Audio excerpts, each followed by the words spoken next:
កាន់ទី3ឈ្មោះកាន់ទៀនកាន់និពន្ធអត្ថបទដោយព្រះគ្រូបញ្ញាបតិបោពោពិសិដ្ឋស្មូតដោយឧបាសិកានេតមុំនេះគឺទៀនកាន់សំខាន់ខ្លាំងណាស់បារមីក្រៃក្រាំងព្រះវេស្សន្តរ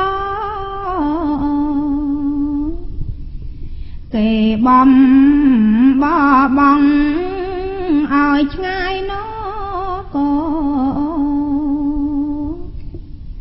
ព្រះតីស្មងសចង់ធ្វើទៀនធំ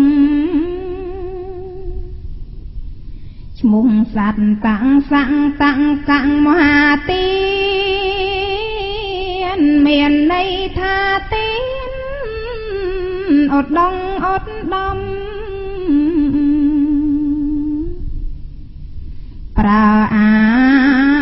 មាតអើយចាត់ចែងរៀបចំ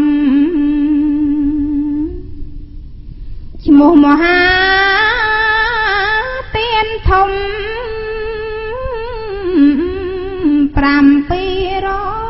មុខ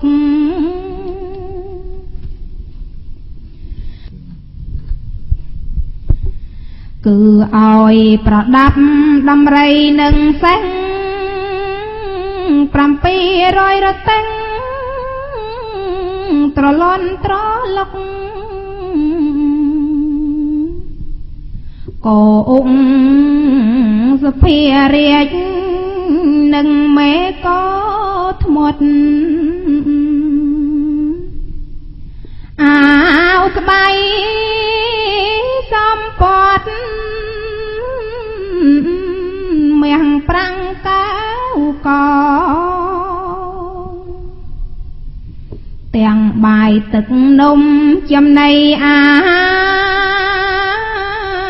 ប្រសើរថ្លៃថ្លាស្រីកញ្ញាផងខ្ញុំប្រុសខ្ញុំស្រីល្អក្រៃកនឡងរាប់ផង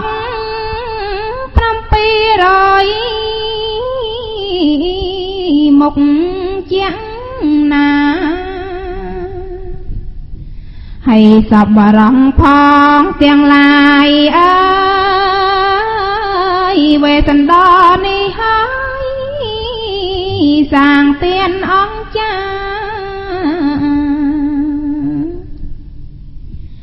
ជាទៀនបារមីព្រមព្រះប្រាថ្នាយកនៅប្រាជ្ញាសារពេចជាតាញាណ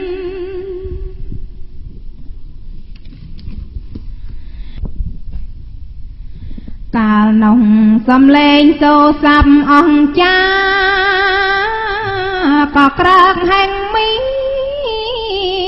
ដល់គ្រប់សន្តានទេពនិកអមអិនព្រំគ្រប់ឋានញ័រខ្លួនញ័រប្រាណព្រឺព្រួយលំមីព្រោះតែព្រះបាទស្រីវេស្សន្តរនៅនីនគរចេតដ